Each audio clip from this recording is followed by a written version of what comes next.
So let's move ahead to the next question in object-oriented programming questions and answers video series. What is the use of shadowing keyword in C#?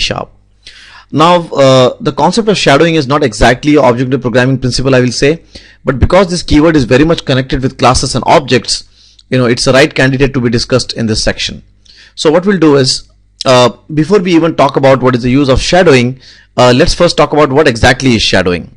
So let's go ahead and create a simple C# project, a simple console application, and first let's understand the concept of shadowing, and then we will see that basically what's the use of shadowing. So let's create a simple console application, and let me give a name to this console application as console shadowing. Right.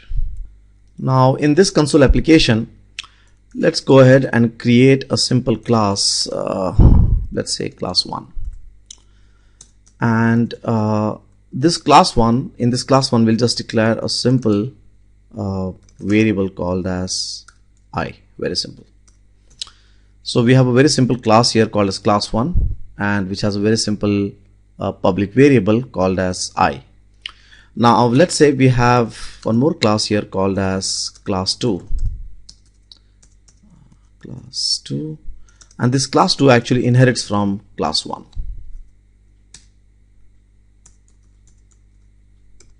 Now this class 2, let's say for good reasons or bad reasons, has a method called as I. So in other words, the parent class has a variable called as I, and the class 2 has a method called as I.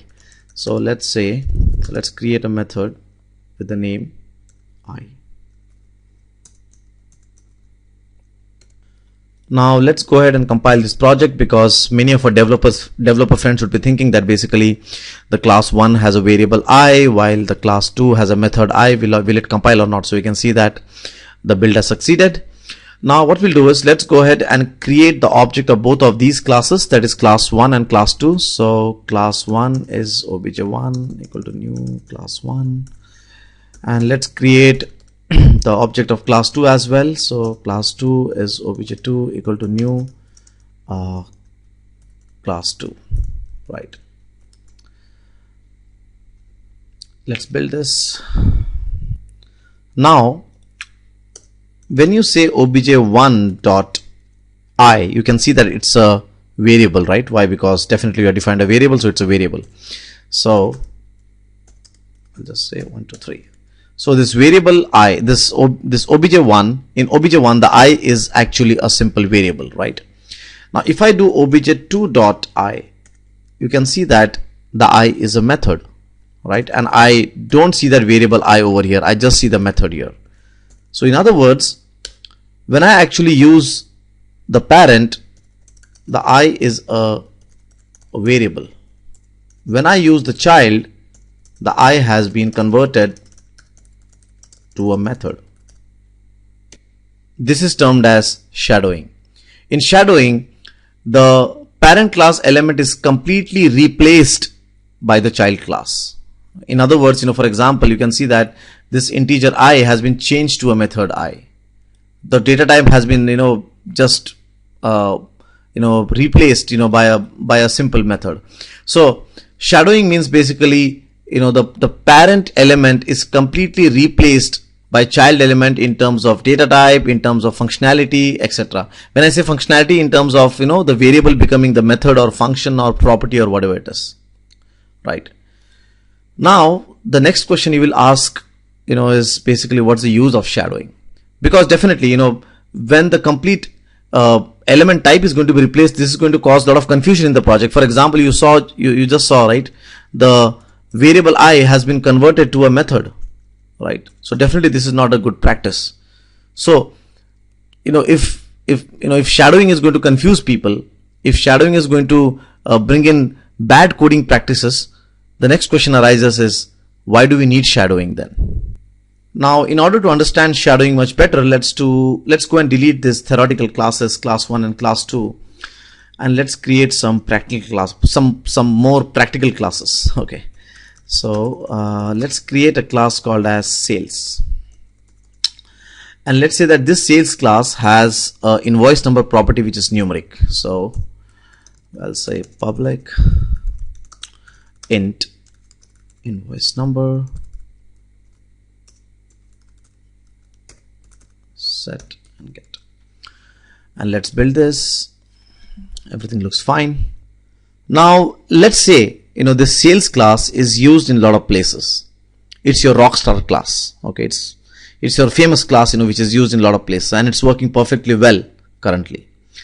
Now let's assume you get a new request, a new requirement.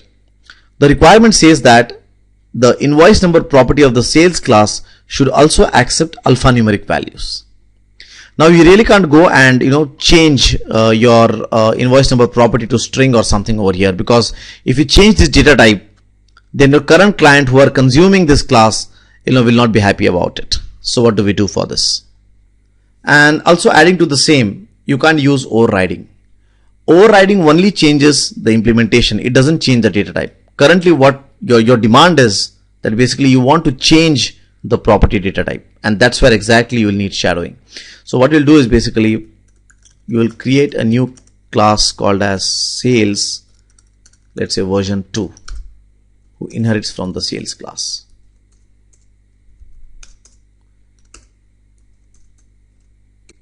And in this class you will now go and you will replace this invoice number property with object. So now it's it can take strings, it can take integers, it can take anything what you wish.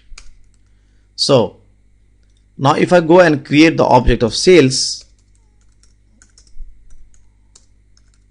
obj1, you will see that this obj1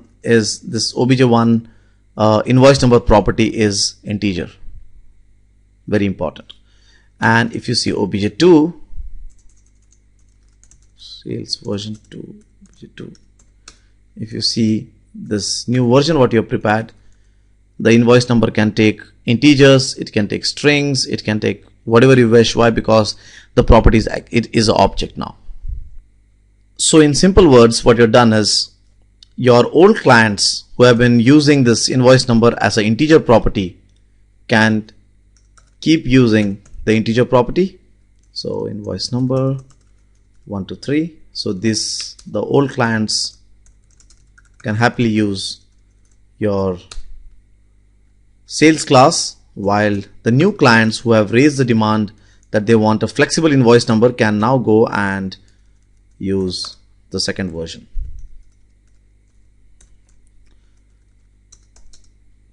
So you can see that over here this obj1 is taking a numeric value, while the obj2 is taking any value over here, string or any other data type. Why? Because this invoice number is the invoice number property is an object.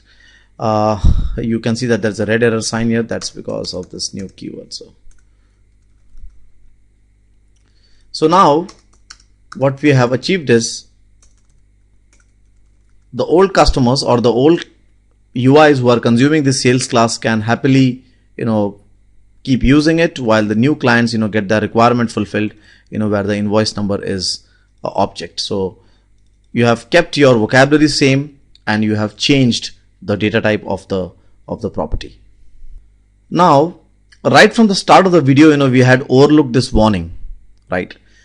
Now what does this warning says? This warning says that use the new keyword if hiding was intended. In other words, the compiler is saying that please clear your intentions. If you really want to go and override this, can you please use the new keyword and clear your intentions? So I'll say yes, I want to basically go and